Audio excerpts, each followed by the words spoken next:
Hello दोस्तों, जो पहला शब्द है वो है नवयुवक। नवयुवक का जो इंग्लिश होता है टीन एजर्स। नवयुवक का जो इंग्लिश होता है वो होता है टीन एजर्स। चलिए देखते हैं word. TEENAGERS। Tin agers. Tin agers means नवयुवक। TEENAGERS। Tin agers. Tin agers means नवयुवक। नवयुवक जिसको हम 12 साल से लेकर 20 साल के बीच में जो भी व्यक्ति रहता है उसे हम टीन एजर्स कहते हैं। टीन एजर्स मीन्स होता है नवयुवक। टीन एजर्स मीन्स होता है नवयुवक। दोस्तों, जो दूसरा शब्द है वो है जरूरत या आवश्यकता। जरूरत का जो इंग्लिश होता है वो होता है नीड। जरूरत का जो इंग्लिश होता है वो होता है नीड। तो चलिए देखते हैं उसका word. NEED।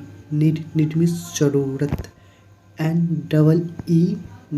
Need. Need means जरूरत। मुझे कोई भी चीज़ की ज़रूरत हो उसे हम इंग्लिश में नीड कहते हैं। ज़रूरत का जो इंग्लिश होता है उसे हम नीड कहते हैं। ज़रूरत का जो इंग्लिश होता है उसे हम नीड कहते हैं। तो जो तीसरा शब्द है वो है जीना। जो तीसरा शब्द है वो है जीना। जीना का इंग्लिश होता है लाइव। जीना का जो इंग्लिश होता है उसे हम इंग्लिश कहते हैं लाइव। लाइव मीन्स होता है जीना। तो चलिए इसका वर्ड देखते हैं। LIVE। लाइव। लाइव मीन्स जीना। LIVE। लाइव। लाइव मीन्स जीना। जीना को सब इंग्लिश लाइव होता है। जीना को जो इंग्लिश होता है उसको कहते हैं लाइव। लाइव मीन्स जीना। दोस्तों, जो अगला शब्द है महसूस कर। जो अगला शब्द है वो है महसूस कर। महसूस करने का इंग्लिश होता है फील। महसूस करने का इंग्लिश होता है फील।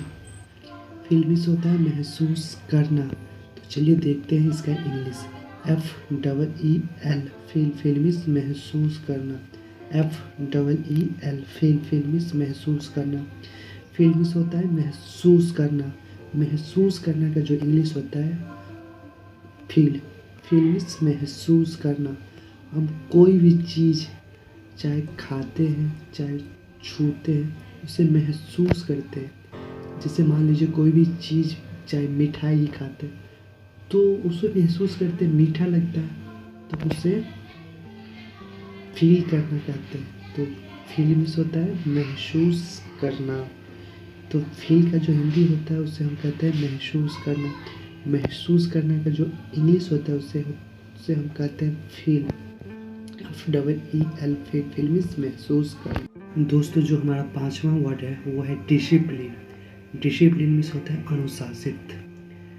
डिसिप्लिन मीन्स होता है अनुशासित। डिसिप्लिन मीन्स होता है अनुशासित। तो चलिए देखते हैं word. DISCIPLINE। Discipline. Discipline means होता है अनुशासित। DISCIPLINE। डिसिप्लिन मीन्स अनुशासित। DISCIPLINE। डिसिप्लिन। डिसिप्लिन मीन्स होता है अनुशासित। हम कोई भी काम करते हैं उसे अगर डिसिप्लिन में ना किया जाए तो वो अच्छा नहीं होता है। तो हम सबको अक्सर कहा जाता है कि डिसिप्लिन में काम कीजिए, अनुशासित होकर काम कीजिए। तो हम उसी को कहते हैं डिसिप्लिन मीन्स होता है अनुशासित। कोई काम को अनुशासित ढंग से करना। दोस्तों, मेरा जो छठा शब्द है वो है ध्यान से देखना। और जो इसका इंग्लिश होता है उसको हम कहते हैं ऑब्जर्व। ऑब्जर्व मीन्स होता है ध्यान से देखना। ऑब्जर्व मीन्स होता है ध्यान से देखना। ऑब्जर्व मीन्स होता है ध्यान से देखना। ऑब्जर्व मीन्स होता है ध्यान से देखना। तो चलिए इसका वर्ड देखते हैं। OBSERVE। ऑब्जर्व। ऑब्जर्व मीन्स होता है ध्यान से देखना। OBSERVE। ऑब्जर्व। ऑब्जर्व मीन्स ध्यान से देखना। OBSERVE। ऑब्जर्व।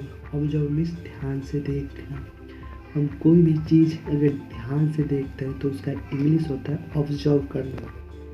कहते हैं ना ऑब्जर्व कर, देख, ध्यान से देख। ऑब्जर्व का जो हिंदी होता है ध्यान से देखना। ऑब्जर्व मीन्स ध्यान से देखना। दोस्तों जो मेरा 7वां शब्द है वो है ध्यान से सुनना। और ध्यान से सुनना का जो इंग्लिश होता है उसे हम कहते हैं लिसन। लिसन मीन्स ध्यान से सुनना। लिसन मीन्स ध्यान से सुनना। लिसन मीन्स ध्यान से सुनना। तो चलिए इसका वर्ड देखते हैं। LISTEN, listen. लिसन मीन्स ध्यान से सुनना। LISTEN, listen. लिसन मीन्स ध्यान से सुनना। LISTEN, listen. लिसन मीन्स ध्यान से सुनना। LISTEN, listen. लिसन मीन्स ध्यान से सुनना। ध्यान से सुनना का जो इंग्लिश होता है उसे लिसन।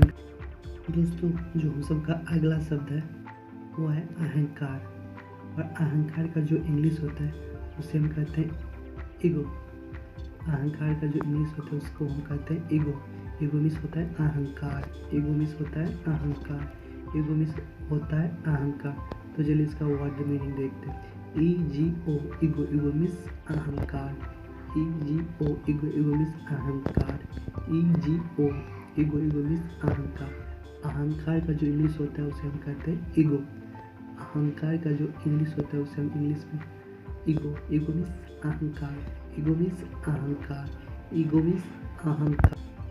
हेलो दोस्तों जो अगला शब्द है वो है टालम टोल। टालम टोल इसे हम इंग्लिश में कहते हैं प्रोक्रास्टिनेशंस।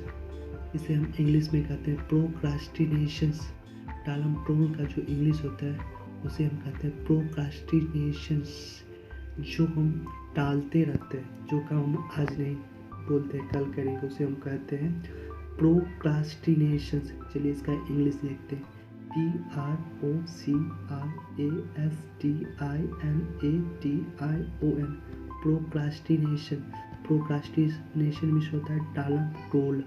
प्रोक्रास्टिनेशन मीन्स होता है टालम टोल। प्रोक्रास्टिनेशन मीन्स होता है टालम टोल। प्रोक्रास्टिनेशन मीन्स होता है टालम टोल। दोस्तों जो सबका 10वां वर्ड है वो है जिम्मेदारी। जिम्मेदारियाँ उसे हम इंग्लिश में कहते हैं रिस्पॉन्सिबिलिटी। जिम्मेदारियाँ का जो इंग्लिश होता है उसे हम कहते हैं रिस्पॉन्सिबिलिटी। रिस्पॉन्सिबिलिटी मीन्स जिम्मेदारियाँ। रिस्पॉन्सिबिलिटी मीन्स जिम्मेदारियाँ। तो चलिए इसका वर्ड देखते हैं। RESPONSIBILITY, responsibility. रिस्पॉन्सिबिलिटी मीन्स जिम्मेदारियाँ।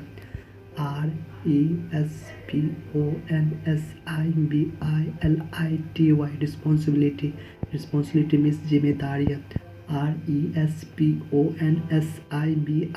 RESPONSIBILITY, responsibility. रिस्पॉन्सिबिलिटी मीन्स जिम्मेदारियाँ। रिस्पॉन्सिबिलिटी मीन्स जिम्मेदारियाँ। रिस्पॉन्सिबिलिटी मीन्स जिम्मेदारियाँ। जिम्मेदारियाँ का मतलब है रिस्पॉन्सिबिलिटी। रिस्पॉन्सिबिलिटी मीन्स जिम्मेदारियाँ।